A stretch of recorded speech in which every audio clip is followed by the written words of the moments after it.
So welcome everyone, this is Milan Mukherjee and today we are starting a video lecture on class 11th physics and today's topic is projectile motion। आज के इस video lecture में हम projectile motion के बारे में जानेंगे कि प्रोजेक्टाइल मोशन क्या होता है। ठीक है, तो प्रोजेक्टाइल मोशन अगर इन शॉर्ट समझूं तो एक ही शब्द होता है। प्रोजेक्टाइल मोशन का मतलब होता है motion under the gravity.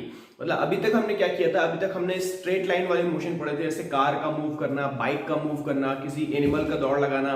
But आज इस वीडियो में हम एक ऐसे मोशन के बारे में पढ़ेंगे जो कि एक कर्व पाथ में होता है, कर्वी लीनियर पाथ में हो रहा है और वो भी एक प्लेन में हो रहा है, 2D प्लेन में हो रहा है। 2D प्लेन का मतलब क्या है, इसमें मैं एक्स एक्सिस को भी इन्वॉल्व करूंगा, साथ साथ वाई एक्सिस को भी इन्वॉल्व करूंगा। मतलब ये जो मोशन है कुछ हॉरिजॉन्टल डायरेक्शन में भी होता है और कुछ वर्टिकल डायरेक्शन में भी होता है। ठीक, तो प्रोजेक्टाइल मोशन के लिए हमने एक शब्द लिया, मोशन अंडर द ग्रेविटी। मतलब एक ऐसा मोशन जिसको गवर्न करने के लिए कोई दूसरा एजेंट नहीं है, सिर्फ एक ही एजेंट है। वो क्या है, वो है आपका एक्सेलरेशन ड्यू टू ग्रेविटी। अब प्रोजेक्टाइल मोशन को इमेजिन करते हैं कि प्रोजेक्टाइल मोशन कैसा हो सकता है। तो प्रोजेक्टाइल मोशन को इमेजिन करने के लिए हमारे पास एक एग्जांपल है। जैसे हम फुटबॉल खेलते हैं, कोई फुटबॉल प्लेयर एक बॉल को किक करता है और जैसे ही वो किक करता है तो क्या होता है, वो बॉल जो है हवा में मोशन कर रही है और दूसरे एंड पे जाके गिर जा रही है। अगर मैं हवा में किसी पत्थर को थ्रो करता हूं तो वो पत्थर ऊपर जाएगा और ऊपर जाने के बाद फिर नीचे गिर जाएगा। अगर मैं क्या करता हूं, किसी माउंटेन से किसी बॉल को या किसी पत्थर को थ्रो करता हूं तो वो एक पाथ कवर करेगी और नीचे गिर जाएगा। अभी मैं क्या कर रहा हूं, अभी मैंने क्या इमेजिन किया हुआ है, जब मेरा फुटबॉल प्लेयर बॉल को किक कर चुका है, किक करने के बाद प्लेयर को मैं हटा देता हूं, सिर्फ उस मोशन को इमेजिन करता हूं कि वो मोशन मेरा किस तरीके से होगा। अगर मैं किसी माउंटेन पे खड़ा होकर एक पत्थर को फेंक रहा हूं, तो मैंने पत्थर को फेंक दिया है, अब मैं उस बॉडी को हटा दे रहा हूं, खाली मैं पत्थर के पाथ को देख रहा हूं कि पत्थर किस तरीके से मूव कर रहा है। तो वो क्या होगा, वो क्या दिखेगा, मेरे को एक कर्व पाथ दिखेगा। तो इस सारे मोशन में मैं एक चीज देखूंगा कि इसमें एक बार हम वेलोसिटी इंपार्ट करते हैं किसी स्पेसिफिक डायरेक्शन में। लेट अस सपोज एक बॉल को किक किया गया तो किसी एक डायरेक्शन में वेलोसिटी दी गई है, उसके बाद जो मोशन कर रहा है वो सिर्फ और सिर्फ उसमें एक ही एक्शन, एक ही एक्सटर्नल एजेंसी काम कर रही है और वो क्या है, वो है हमारी एक्सेलरेशन ड्यू टू ग्रेविटी। मतलब प्रोजेक्टाइल मोशन कैसा होता है, प्रोजेक्टाइल मोशन सिर्फ गवर्न होता है किससे, एक्सेलरेशन ड्यू टू ग्रेविटी से। ठीक है, तो इस वीडियो लेक्चर में हम क्या करेंगे, प्रोजेक्टाइल मोशन के एनालिसिस करेंगे कि प्रोजेक्टाइल मोशन क्या होता है या प्रोजेक्टाइल मोशन को हम किस तरीके से समझ सकते हैं। ठीक, चलो प्रोजेक्टाइल मोशन के बारे में आप लोग बहुत कुछ समझ गए होंगे, इसके थ्योरेटिकल डेफिनेशन वगैरह आप लोग बुक से देख सकते हो। हम आगे पढ़ते हैं, एक टॉपिक लेते हैं जिसको हम बोलते हैं हॉरिजॉन्टल प्रोजेक्शन या हॉरिजॉन्टल प्रोजेक्टाइल। अब हॉरिजॉन्टल प्रोजेक्टाइल का मतलब क्या हुआ, हॉरिजॉन्टल प्रोजेक्टाइल जैसे इमेजिन करो आप कि किसी पहाड़ से मैंने एक पत्थर को फेंक दिया, किसी पहाड़ से मैंने एक बॉल को फेंक दिया, अब वो किस तरीके से मूव करेगी उसकी एनालिसिस करते हैं। ठीक, तो सबसे पहले तो मैं उसका डायग्राम बना लूं, तो डायग्राम कैसा होगा, चलो मैं मान लेता हूं, मैं ऐसा कुछ डायग्राम बनाता हूं। मैंने बोला ये पहाड़ का एक एंड है, यहां से मैंने इसको थ्रो किया, जब मैंने थ्रो किया तो इसकी वेलोसिटी का डायरेक्शन क्या होगा, इसकी वेलोसिटी का डायरेक्शन ऐसा है। मैंने इमेजिन किया कि मैंने सिर्फ हॉरिजॉन्टल डायरेक्शन में किसी पत्थर को थ्रो किया, लेकिन क्या होगा, यहाँ पे ग्रेविटी काम कर रही है और ग्रेविटी हर चीज को नीचे की तरफ खींच रही है। तो कैसा होगा, ये पत्थर मेरा एक कर्व पाथ कवर करेगा और कर्व पाथ करने के बाद यहाँ गिर जाएगा। अगर मैं इसकी एनालिसिस करूं, मान लो मैं किसी भी पॉइंट पे इसकी एनालिसिस कर रहा हूं, तो मैं देखूंगा कि इसने कुछ हॉरिजॉन्टल डिस्टेंस भी कवर किया है और साथ साथ कुछ वर्टिकल डिस्टेंस भी कवर किया है। तो इसको मैं ऐसे मिला सकता हूं, इसको मैं ऐसे मिला सकता हूं। तो मैं बोल सकता हूं कि यहाँ पे मेरे को कुछ इसका हॉरिजॉन्टल डिस्प्लेसमेंट भी दिख रहा है, इसको मैं x बोल सकता हूं, साथ साथ कुछ वर्टिकल डिस्प्लेसमेंट भी हो रहा है, इस वर्टिकल डिस्प्लेसमेंट को मैं क्या बोल सकता हूं, y बोल सकता हूं। ठीक, चलो मैं मान लेता हूं कि जो हॉरिजॉन्टल डायरेक्शन में जो वेलोसिटी थी उसको मैं क्या मान लेता हूं, उसको मैं ux मान लेता हूं, क्योंकि वो x डायरेक्शन में वेलोसिटी मैंने इंपार्ट करी हुई थी, बाद में उसने कर्व पाथ लिया हुआ है। ठीक, इसने जो मैक्सिमम हाइट कवर की है उस मैक्सिमम हाइट को मैं स्मॉल h से दिखा देता हूं। स्मॉल h क्या है कि कितनी हाइट इसने कवर की, कितना इसका वर्टिकल डिस्प्लेसमेंट नीचे की तरफ हुआ है। ठीक, और जितना हॉरिजॉन्टल डिस्प्लेसमेंट होगा उसको मैं कैपिटल R से दिखा देता हूं, क्योंकि इसको हम रेंज बोलते हैं, हॉरिजॉन्टल रेंज। तो इसका हॉरिजॉन्टल रेंज क्या होगा, उसको मैं किससे दिखा देता हूं, R से दिखा देता हूं। तो चलो इस पूरे खेल में तो एक बात समझ में आ रही है कि जब मैं पत्थर को ऐसे फेंक रहा हूंगा तो उसमें क्या होगा, फेंकते वक्त तो मैंने वेलोसिटी इंपार्ट करी ux, और लॉज ऑफ मोशन के हिसाब से क्या होगा, अगर मेरे पास कोई भी दूसरे फोर्स काम नहीं कर रहा है तो ये पत्थर मेरा इसी डायरेक्शन में इनफाइनाइट डिस्टेंस तक चला जाएगा। लेकिन ये क्या होता है, ये नीचे की तरफ गिर जाता है। ये क्यों नीचे की तरफ गिर जाता है, क्योंकि इसमें ये acceleration due to gravity, gravity उसको नीचे की तरफ एक्सेलरेट होती है। मतलब मैं किसी भी पॉइंट पे देखूं तो मुझे क्या पता चलेगा, मुझे पता चलेगा कि ग्रेविटी क्या कर रही है, ग्रेविटी इसको नीचे की तरफ खींच रही है। तो ये बिल्कुल सीधा ना जाके ये क्या करता है, ये कर्व पाथ में नीचे की तरफ गिर जाता है। और इसी टाइप के मोशन को मैं क्या बोल रहा हूं, हॉरिजॉन्टल मोशन, प्रोजेक्टाइल मोशन। और यहाँ पे ये प्रोजेक्टाइल मोशन कैसा है, ये मेरा हॉरिजॉन्टल प्रोजेक्टाइल है। ठीक, चलो अब इस हॉरिजॉन्टल प्रोजेक्टाइल के एनालिसिस करते हैं। एनालिसिस का मतलब फिजिक्स के हिसाब से एक साइंटिफिक फॉर्म में एनालिसिस किस तरीके से होगा। तो सबसे पहले हम क्या करेंगे, सबसे पहले हम इसकी इक्वेशन निकालेंगे। क्या निकालेंगे हम, equation of path, equation of path. अब इक्वेशन ऑफ पाथ से क्या मतलब है, इक्वेशन ऑफ पाथ से मतलब है कि ये जो कर्व बना रहा है, ये कर्व बना रहा है, इस कर्व को मैं क्या कर सकता हूं, कुछ मैथमेटिकल एक्सप्रेशन दे सकता हूं। मैथमेटिकल एक्सप्रेशन कैसा होगा, जैसे लेट अस सपोज दैट ऐसा बनेगा मेरा पास y is equals to kx square. ठीक, मैं मान लेता हूं कि अभी कुछ ऐसा इक्वेशन बनेगा। इक्वेशन का मतलब ऐसा कि मैं कितना x बढ़ूंगा तो कितना y आ जाएगा, ये कितना y बढ़ूंगा तो कितना x आ जाएगा। x और y के बीच में क्या रिलेशन जनरेट होगा, क्या मैथमेटिकल रिलेशन होगा, उसी को हम इक्वेशन बोलते हैं। तो ये लाइन, जैसे स्ट्रेट लाइन की इक्वेशन आपने पढ़ी होगी, सर्कल की इक्वेशन पढ़ी होगी, पैराबोला की इक्वेशन पढ़ी होगी, वैसे हम क्या करेंगे, चेक करेंगे कि जो कर्व लीनियर पाथ बन रहा है मेरा, इसकी इक्वेशन क्या होगी। ठीक, दूसरा हम क्या पता करेंगे, दूसरा हम पता करेंगे इसका टाइम ऑफ फ्लाइट। क्या पता करेंगे, टाइम ऑफ फ्लाइट। अब टाइम ऑफ फ्लाइट क्या चीज है, टाइम ऑफ फ्लाइट का मतलब यह है कि ये पत्थर यहां से उड़ के यहां तक गिर जाता है, उसको गिरने में कितना समय लगेगा, इसको हम क्या बोलेंगे, टाइम ऑफ फ्लाइट। ठीक, तीसरी चीज हम पता करेंगे, उसको हम बोलेंगे हॉरिजॉन्टल रेंज। क्या बोलेंगे, हॉरिजॉन्टल रेंज। हॉरिजॉन्टल रेंज का मतलब क्या हुआ कि ये पत्थर मेरा कितना हॉरिजॉन्टल डिस्टेंस को कवर किया है, इसको हम क्या बोलेंगे, हॉरिजॉन्टल रेंज। हॉरिजॉन्टल रेंज को किससे दिखाएंगे हम, आर से दिखाएंगे। तो इस पूरे वीडियो में हम तीन चीज को पता करेंगे, equation of path, time of flight और हॉरिजॉन्टल रेंज के बारे में। ठीक है, चलिए तो हमारा जो हॉरिजॉन्टल प्रोजेक्टाइल है, इसकी इक्वेशन को पता करते हैं। इसकी इक्वेशन को अगर हमें पता करना है तो मुझे देखना है कि ये मोशन इन अ प्लेन है। मोशन इन अ प्लेन का मतलब ये मोशन इन 2D है, 2 डायमेंशन में मोशन हो रहा है। 2 डायमेंशन का मतलब क्या, एक्स डायरेक्शन में भी और वाई डायरेक्शन में भी। इसका मतलब ये है कि इस मोशन को मैं 2 डायरेक्शन में ब्रेक कर सकता हूं। एक मेरा क्या हो जाएगा, एक्स डायरेक्शन में, और दूसरा क्या हो जाएगा मेरा वाई डायरेक्शन में। मैं देख रहा हूं कि एक्स डायरेक्शन में इधर की तरफ जा रहा है और वाई डायरेक्शन में कहां जा रहा है, नीचे की तरफ जा रहा है। इसलिए अपने नीचे की तरफ एरो करके वाई दिखाया हुआ है और इस तरफ डायरेक्शन में क्या दिखाया हुआ है, एक्स दिखाया हुआ है। ठीक, तो मैंने क्या किया हुआ है, इस प्रोजेक्टाइल मोशन को मैं 2 डायमेंशंस में ब्रेक करता हूं। पहला मेरा हॉरिजॉन्टल मोशन और दूसरा क्या बन जाएगा मेरा वर्टिकल मोशन। ठीक, तो हम इसकी 2 डायमेंशन में अलग अलग ब्रेक करके एनालिसिस कर सकते हैं। तो सबसे पहले हमने लिखा हुआ है यहाँ पे हॉरिजॉन्टल मोशन। हॉरिजॉन्टल मोशन में हम क्या करेंगे, हमारे पास हम देखेंगे कि इसकी जो वेलोसिटी है, वो वेलोसिटी क्या है, ये मेरे पास ux है। और ux को मैं सिंपल u बोल सकता हूं क्योंकि एक ही डायरेक्शन में मेरा मोशन हो रहा है, तो मैं ux को क्या ले सकता हूं, सिंपली u ले सकता हूं। दूसरा, क्या इस डायरेक्शन में कोई भी एक्सेलरेशन हो रहा है, तो मैं देख रहा हूं कि इस डायरेक्शन में कोई भी एक्सेलरेशन नहीं हो रहा है। मेरे पास एक एक्सेलरेशन मिल रहा है, वो एक्सेलरेशन कहां हो रहा है, वो एक्सेलरेशन मेरा वर्टिकली डाउनवर्ड डायरेक्शन में हो रहा है, दैट इज y एक्सिस में हो रहा है। तो यहाँ पे जो मेरा एक्सेलरेशन बनेगा x डायरेक्शन में, वो क्या बनेगा, वो कंप्लीटली मेरा 0 बनेगा। ठीक, अब हमारे पास इक्वेशन ऑफ मोशन है। इक्वेशन ऑफ मोशन से हमने इक्वेशन उठाई कि s is equals to ut plus का हाफ at स्क्वायर। ठीक, इस s की जगह मैं क्या बोल सकता हूँ, x की जगह मैं x बोल सकता हूँ, और u की जगह क्या हो जाएगा, u की जगह मैं सिंपली ux लिख लूं और t लिख लेता हूँ प्लस का हाफ, और फिर ये क्या बन जाएगा मेरे पास g नहीं होगा, ये मेरे पास यहाँ पे 0 हो जाएगा। ये क्या हो जाएगा, 0 इंटू का t स्क्वायर। ठीक, इस तरीके से मैं क्या कर दूं, x में ux को क्या बोल सकता हूं, ux को मैं सिंपली u बोल सकता हूं। तो क्या बन जाएगा, ux के लिए मैंने u बोल दिया और सिंपली क्या बन गया मेरे पास t, और ये वाला पार्ट मेरा पूरा का पूरा 0 हो गया।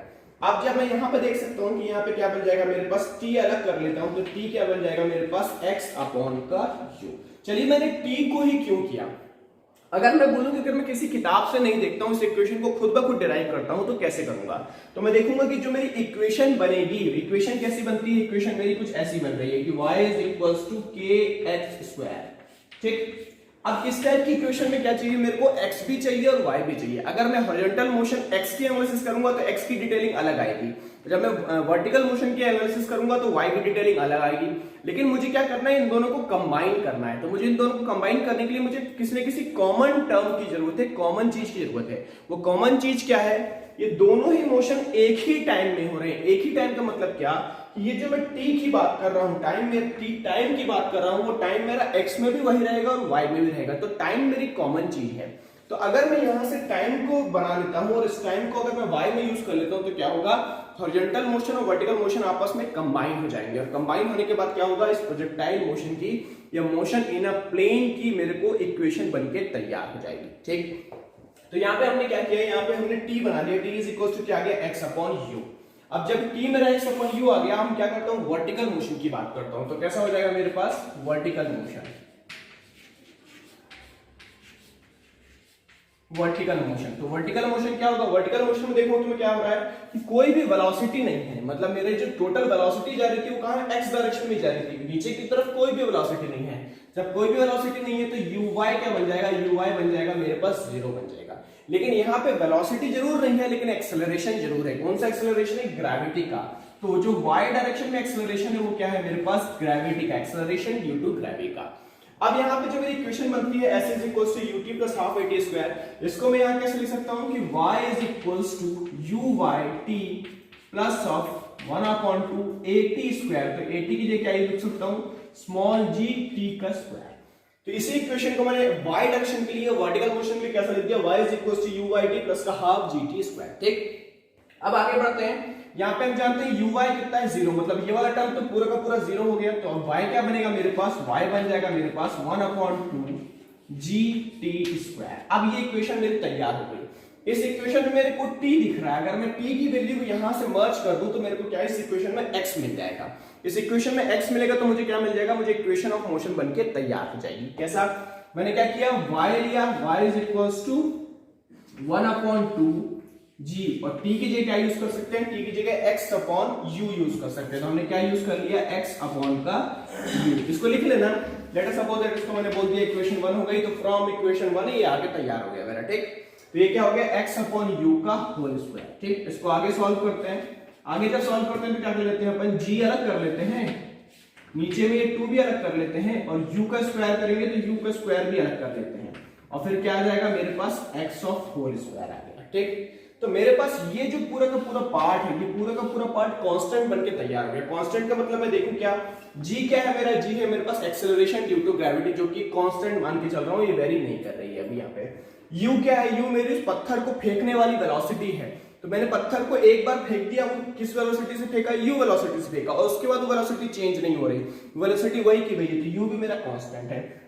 तो ये पूरा का पूरा पार्ट क्या है, ये पूरा का पूरा पार्ट मेरा कांस्टेंट है। तो इस कांस्टेंट को मैं क्या मान लेता हूं, इस पूरे के पूरे पार्ट को मैं क्या मान लेता हूं, इस पूरे पार्ट को मैं k मान लेता हूं। तो ये क्या बन गया equation, y is equals to kx square. मतलब ये कि जैसे जैसे मेरा x चेंज होगा वैसे वैसे मेरा y चेंज होगा। किस हिसाब से चेंज होगा, तो ये इक्वेशन बनके तैयार हो गई, y is equals to kx square. और ये जो इक्वेशन होती है ये पैराबोलिक इक्वेशन होती है, मतलब ये मैथमेटिकल दुनिया में किस चीज को दिखाता है, ये पैराबोला को दिखाता है। तो अपन क्या बोलेंगे कि this is the equation for parabola, this is the equation for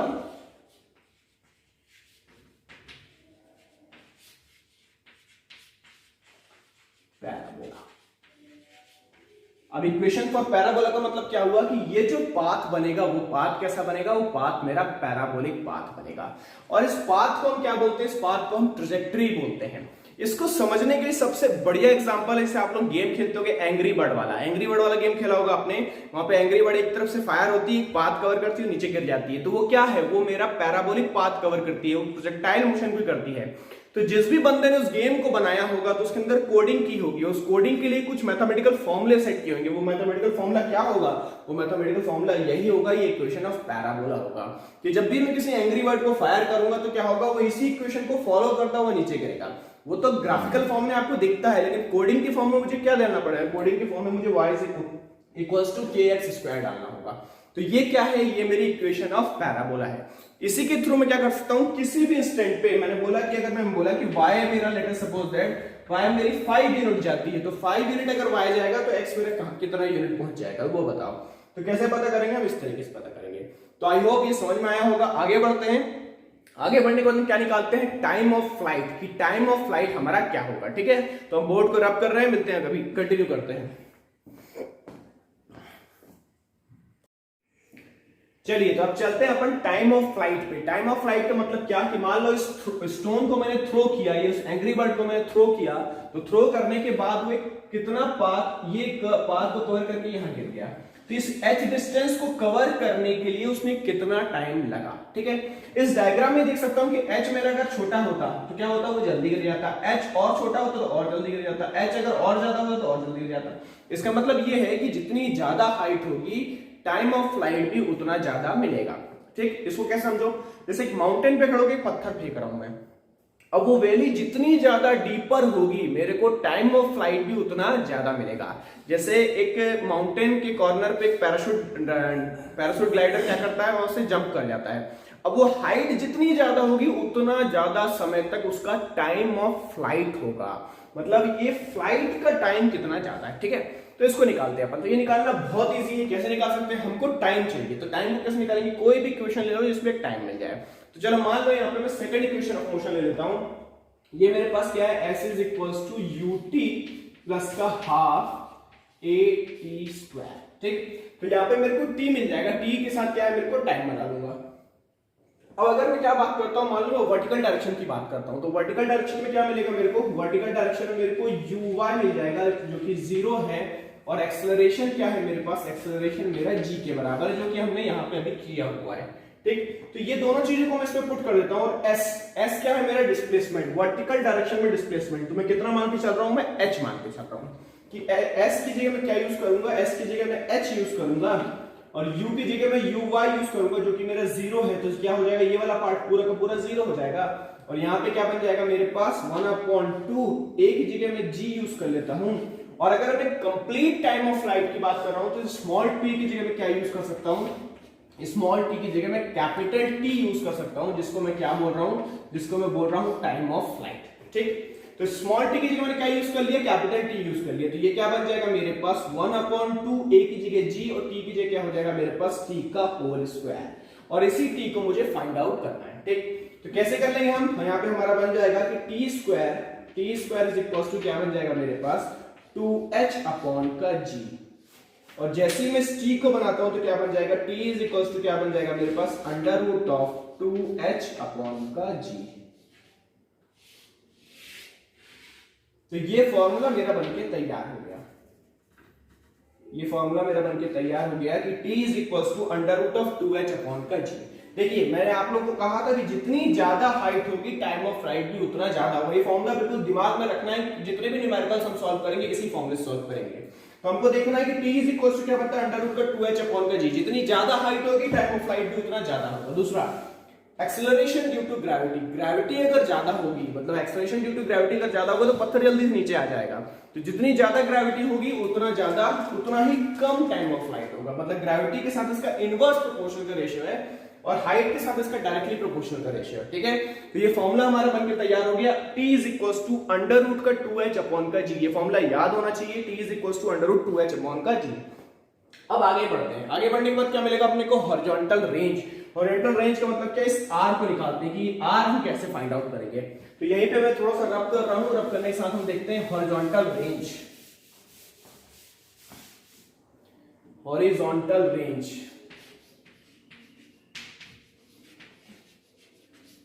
horizontal range, अब हॉरिजॉन्टल रेंज निकालना बहुत आसान है, कैसा, मेरे को खाली सिर्फ x डायरेक्शन की इक्वेशन को पिकअप कर लेना है। तो x डायरेक्शन में क्या होता है, मेरे पास सिंपली एक है कि distance is equals to velocity into का टाइम, तो वेलोसिटी इनटू टाइम को मैं क्या करता हूं, t बोल देता हूं।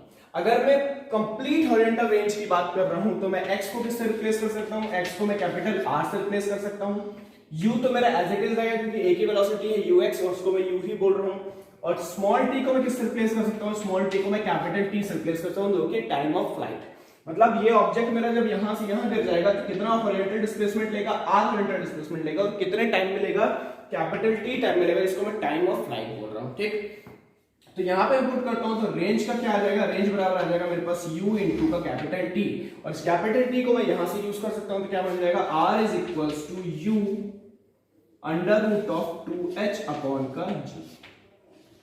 तो ये फॉर्मूला हमारा रेंज का बनके तैयार हो जाता है कि r is equals to u under root of 2h upon का g।